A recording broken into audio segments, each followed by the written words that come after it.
Welcome. You're listening to another episode of AML Conversations, where we sit down with some of the brightest minds in the financial industry to explore topical matters around financial crime and compliance. We hope you enjoy this discussion, and please be sure to subscribe for more. Hi, Jeff. How are you doing today? I'm well, thank you. Thanks for taking the time. With me is Jeff Pearlman. He's the author of New York Times bestselling author of 9 books, and also has a podcast that's extremely entertaining, Two Writers Slinging Yang, which I really like. It's an in-depth study between Jeff and other writers, and I've learned a lot from that, Jeff. And I really people should subscribe to that. It's a really good. There's so many good interviews you do there. But anyway, so I really appreciate all this and your time. So, my world is financial crime prevention, money laundering, working with financial institutions, law enforcement. And when I saw the story, I guess it's been a few weeks now, maybe a little bit longer, about the fraudulent activity going on in Mississippi that Brett Favre is potentially involved in, although he hasn't been charged criminally. I saw that, and you had written a book about Brett Favre a few years ago, and you were on Twitter and basically said, "Don't buy my book. Don't go there." And that just led me to reach out to you because I wanted to ask two things. One, sort of your mindset about that, given what we've learned about it. And I was actually just on the Mississippi Free Press website looking through the timelines, and it's pretty phenomenal what's been going on with that fraud. But also, we've talked in our world about pandemic fraud, about healthcare fraud, unemployment insurance fraud, all sorts of things that have happened in part because of the pandemic. What's happening with Favre, that's not the pandemic, but it led me to your thoughts about that. And then I want to ask you a broader question about fraudulent activity in any of the sports stories that you've covered, just high level. I knew Favre. Obviously, I wrote a biography of Favre. I knew he had his struggles. I knew he did some really awful things. Number one being sending pictures of his penis to a female reporter. Right. And really taking no real accountability and kind of ruining that woman's life, which is, I feel like should have been the end of him in many ways. And then you're like, well, it can't be worse than that. And you're like, oh, wait, yes, it actually can. The idea that you're a lifelong Mississippian, you're aware of your state's poverty, you're aware of how important welfare is, you have to be, to people in that state. Right. It affects a disproportionately large number of African Americans in your state. You've spent your life in this diverse world of football where many of your closest teammates and peers were raised in poverty, African American kids raised in poverty. So you have all this in your background, and you decide that it's okay, as long as you don't get caught, to take millions of dollars from Mississippi welfare recipients in order to help build a volleyball arena on the University of Southern Mississippi's campus because your daughter plays volleyball there. It is so despicable and so disgusting. Also, not for nothing, I'm sure he has the money. Like, he could have used his own money. It was $5 million. Like, that's Brett Favre has always been a pretty good saver, actually. And he's not one of those guys who's bought a million lavish things and blah, blah, blah. He lives in a pretty simple house relatively in Mississippi.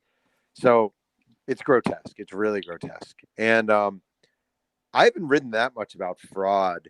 I mean, there's a really interesting podcast I've been listening to that's been out for a while now called Whistleblower about Tim Donaghy, the NBA ref. And that's obviously really, really fascinating. And there have been guys throughout my career, the point shaving scandal at Tulane with basketball back in the day. But this is really a new low for an athlete I've written about or covered, like a really disgusting, disturbing new low. Yeah. I think that you're right about this particular situation. And yeah, the point shaving, I did see I think it was a Netflix doc about the referee and everything. So that part is interesting. On Favre again, just real quick, I read something else that he's sort of been, I guess he's denied doing anything inappropriate, but no one has reached out to him, at least I'm not aware, maybe you are, interviewed him in more in depth about this. What do we know about what he said publicly, other than to say that he has done nothing wrong? Well, he's said very little publicly. I mean, he's Yeah. definitely lawyered up on this. It's not that easy. That he's definitely, first of all, just being blunt, he's not that smart. And in a way, his best defense might be, I'm kind of an idiot, and I didn't know. But that's really hurt when you find these text messages literally to the governor saying we can't get caught. The media is not going to find out about this, right?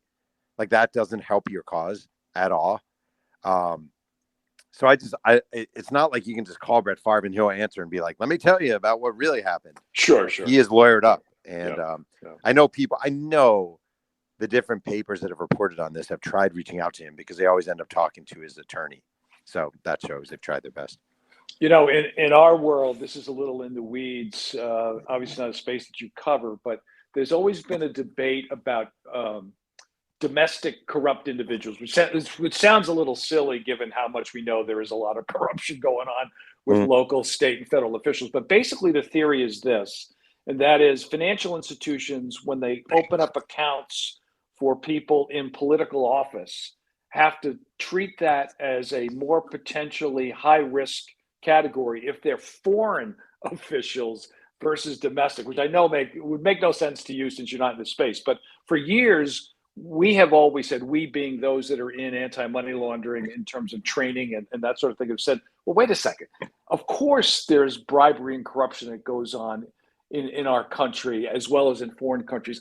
So when I look at a case like this, the former governor, people that were put in positions of power over agencies, that's the perfect example of what we call a PEP, politically exposed person. So it was interesting to see that, as looking at it from my perspective, as, wait a second, this is just another perfect example of why we know there's corruption, but if a financial institution had these individuals as account holders, or even had these government agencies as account holders, they obviously should treat them a little more from a risk standpoint than a regular one. So again, I'm a little off the topic, but here's a couple things. I can give you from a sports writer's vantage point, what I see when I see the governor and different people involved in this is what a bunch of losers. Like, the idea that you are so enamored by this guy because he could throw a football a long way and because he played for the Green Bay Packers, that you are willing to surrender so much in ethics, in dignity, in sheer decency because a guy was a football player. It is so, like, Phil Bryant, the former governor of Mississippi, like, how old are you? Are you 12? Like, what is wrong? I can't even get past. No, I'm being serious about this. Like, sure. Can't get past how big of a loser you have to be at that age. Like, people say to me, have you lost, as a sports writer, do you still have the same boyish enthusiasm for sports? No, because I'm not 12 anymore. And I've seen behind the curtain, and I know, like, I've met these guys and I know they're flawed and they're just people and they have their fun on this field and then they move on. And the idea that you would surrender so much of your dignity and pride and ethical substance because a guy threw long passes for the Green Bay Packers and is now in the Pro Football Hall of Fame is beyond pathetic to me. No, I totally agree. I wasn't laughing at the situation, but I'm agreeing with you. So a couple things. I do want to talk about your new book, The Last Folk Hero, Life and Myth of Bo Jackson, a very interesting a very interesting person to begin with, given he's done what very few others have done. And I know the sports space better than me, but I think Deion Sanders played 2 sports. I'm an old Knick fan. Dave DeBusschere was a baseball player. And he played 2. But obviously, Bo Jackson set a standard that was phenomenal. So really looking forward to that. And toward the end of this, I want to get you to talk a little bit more about the book that will be out later this month.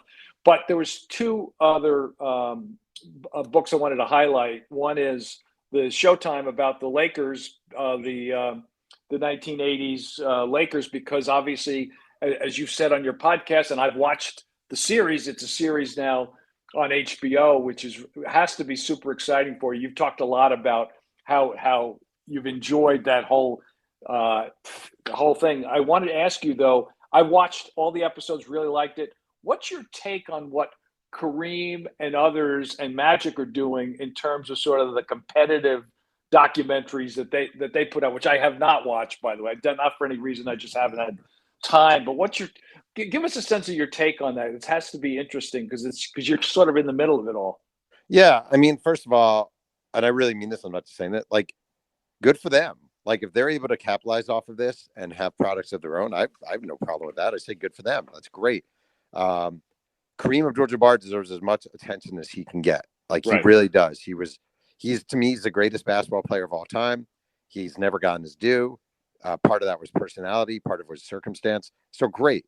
The one thing I will say is, I interviewed hundreds and hundreds of people for Showtime, the book. Magic and Kareem both turned down interviews.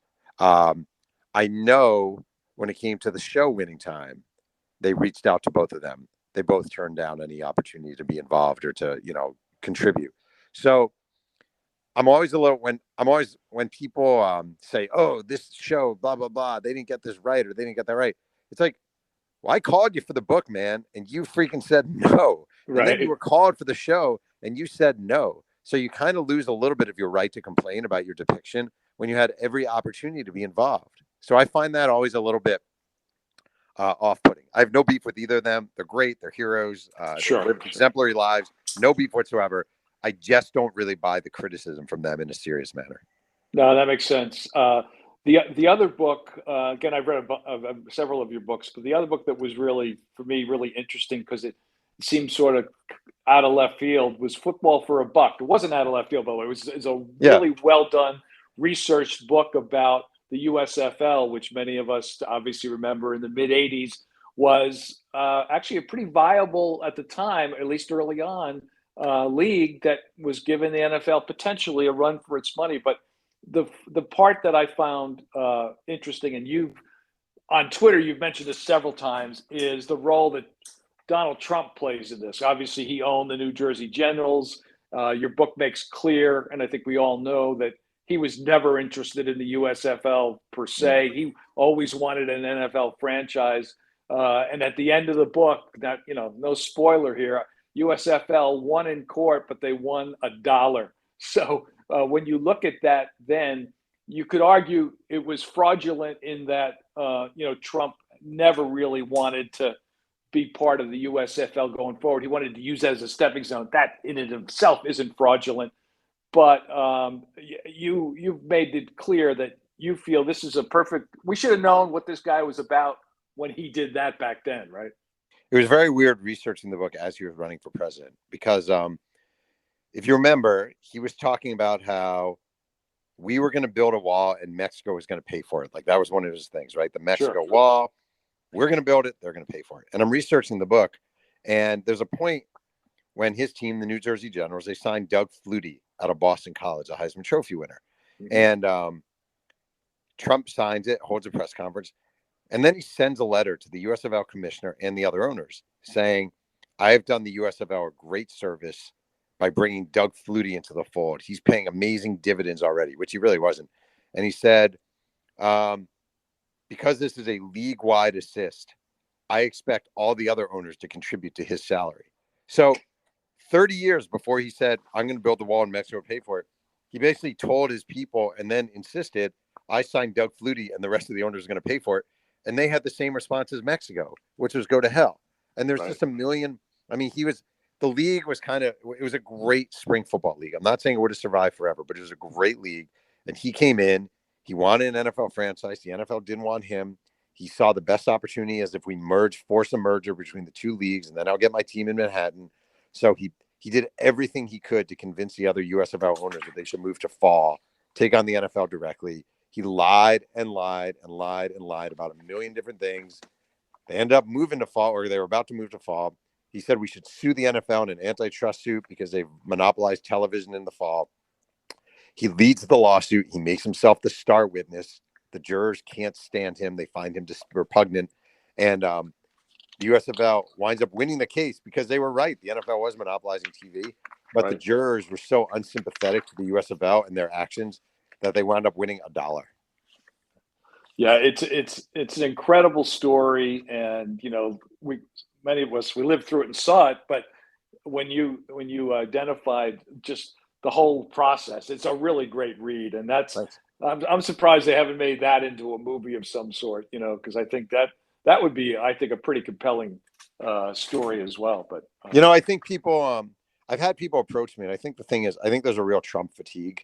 So I'm not sure the idea of sitting through a 2-hour movie that has Trump as his main featured star. I don't know. I don't think I'd want to watch it. Yeah. So let's go and let's talk about the new book. So The Last Folk Hero, the life and myth of Bo Jackson. Obviously, all excited about getting it and reading it.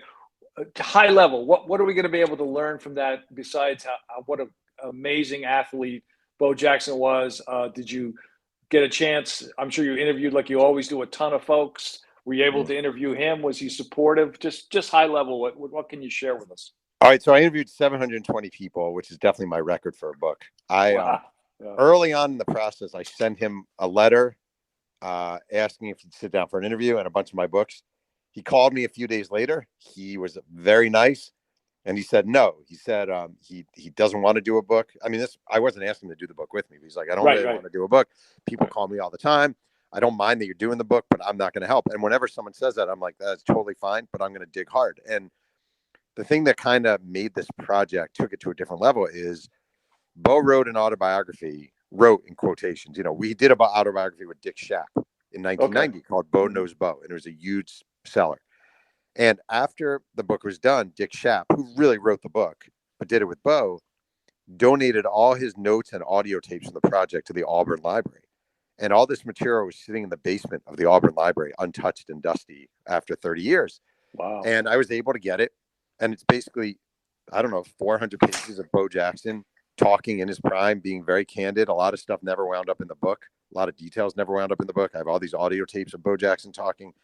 And it was an absolute gold mine. It was just an absolute gold mine. So that was huge. And I think, the things I walked over, this isn't like your typical, like Bo Jackson isn't a scumbag. Bo Jackson's a good guy. Right. The thing that I just think, I've never approached a book this way. I just want people to remember how ridiculously, preposterously one-of-a-kind phenomenal he was. He truly was. And just an example, when he was in college, he ran a 4.1340. And the guy was 220 pounds, a 4.1340. He then went to the Raiders and in pads ran a 4.17 on grass. He was ridiculous. When he was in high school, he went to McAdory High School in Bessemer, Alabama. He won the state decathlon, sprained his ankle doing so, and then the very next day struck out 13 batters in the state playoff game. In high school, he stole 90 out of 91 bases. He once leapt over a parked Volkswagen.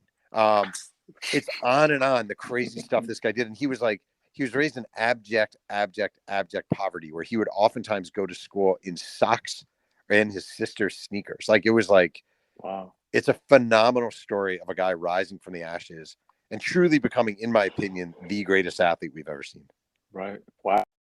What does he do now? I don't think I've seen. Is he doing any sports casting? Anything? What is he doing for a living now? It's kind of the beauty of the guy. He runs a bunch of businesses. He's really in the food business. But the cool thing is people think he lives in Alabama. He doesn't. He lives in suburban Chicago. He's like a guy who shovels his own driveway and likes to hunt and fish.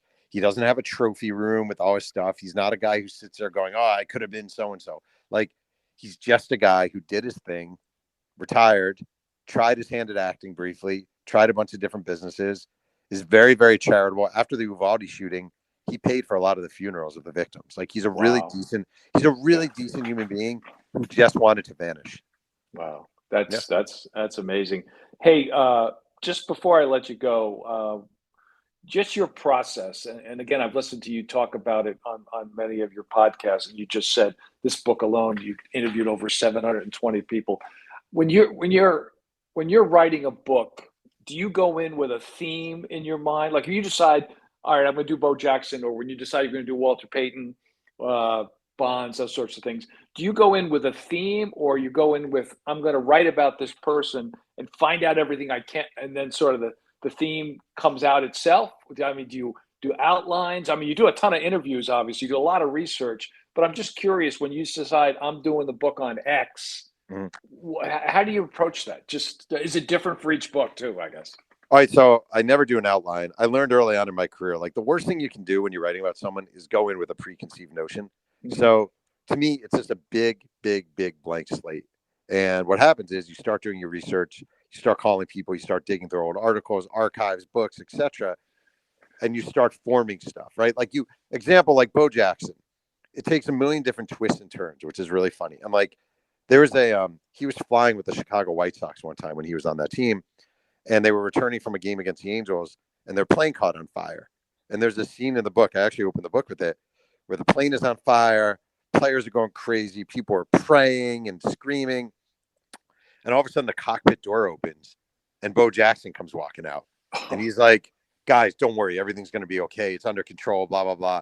Cool as a cucumber, like almost like, Harrison Ford or John Wayne or whoever, and like, it's not like I planned when I went into this book, I'm going to write about this plane crash I don't even know existed. Like, you let the narrative take you where it goes. I'm like, I learned a ton walking the streets of Bessemer, Alabama, and just talking to old neighbors and finding people. And so I go in with a blank slate, no preconceived. I could have found out that Bo Jackson was a, was a serial killer who liked to eat pigs raw. And all of a sudden your book takes you in that direction. That's not true. But you just have to have an open mind and a blank slate. That's great. I'm going to get you out of here on this, and this is a little bit of a left turn, but I think you'll get it. With what's going on in the world in terms of local press, all these papers have gone out of business. I know you started out with a paper in Nashville, and you've talked a lot about your early career writing for newspapers. As a former reporter, and obviously you're still a reporter to a degree, given you're writing these books, do you have a sense of optimism at all? Because it's pretty scary for those of us on the sidelines watching the fact that, the newspaper business, no one's reading regular papers anymore. I mean, I get 3 of them, but I'm sure I'm a dinosaur. So what's your take on what's happening with local press, besides the obvious, that obviously a lot of it's going away? Because it seems to me you want to try to go after governors and local officials, it's not all the press do. You're not going to have that ability anymore if everything is nationalized. So what's your take about local press and what's happening in this country? I would love to say I'm very optimistic, but I'd say I'm the opposite. It's awful. It's awful. You have a double assault, really. You have local newspapers closing and dying, advertising revenues drying up. I teach college journalism. You have fewer and fewer students who want to go into journalism. You can see it because they're like, what's the point? How am I going to make money? How am I going to eat? And then you have this sort of, I hate to say it, but like this Republican assault on quote unquote fake news, and an increasing number of people who just refuse to believe anything that doesn't support their own side. And that goes Democrat, Republican, where it's so fragmented that if you're a Republican, you're going to watch Fox News or Newsmax because they will reinforce your opinions. If you're a liberal, you'll go to MSNBC so you can watch whoever and say, yeah. And you just build your own anger. And we have very little dialogue anymore. There's no, appointment viewing, Walter Cronkite, Peter Jennings, Tom Brokaw, Ted Koppel. There's none of that anymore. It's all slanted, biased, reaffirm my beliefs. And it's incredibly, incredibly depressing. So I'm looking for a Superman just like you are, but I'm not happy about it. All right. No, I sadly agree with you. So Jeff Pearlman, thanks so much, folks. You should follow Jeff Pearlman on Twitter. It's at Jeff Pearlman. Go to jeffpearlman.com for information on some of the other books, but the book that's coming out at the end of this month, The Last Folk Hero, The Life and Myth of Bo Jackson. Thanks so much for spending some time. Stay safe out there, and appreciate all the work you're doing, man. Thanks, John. I really appreciate it. Thanks for listening to another episode of AML Conversations, brought to you by AML RightSource. To make sure you're staying up to date with what's going on in the industry, be sure to subscribe wherever you listen to your podcast to get the latest episode.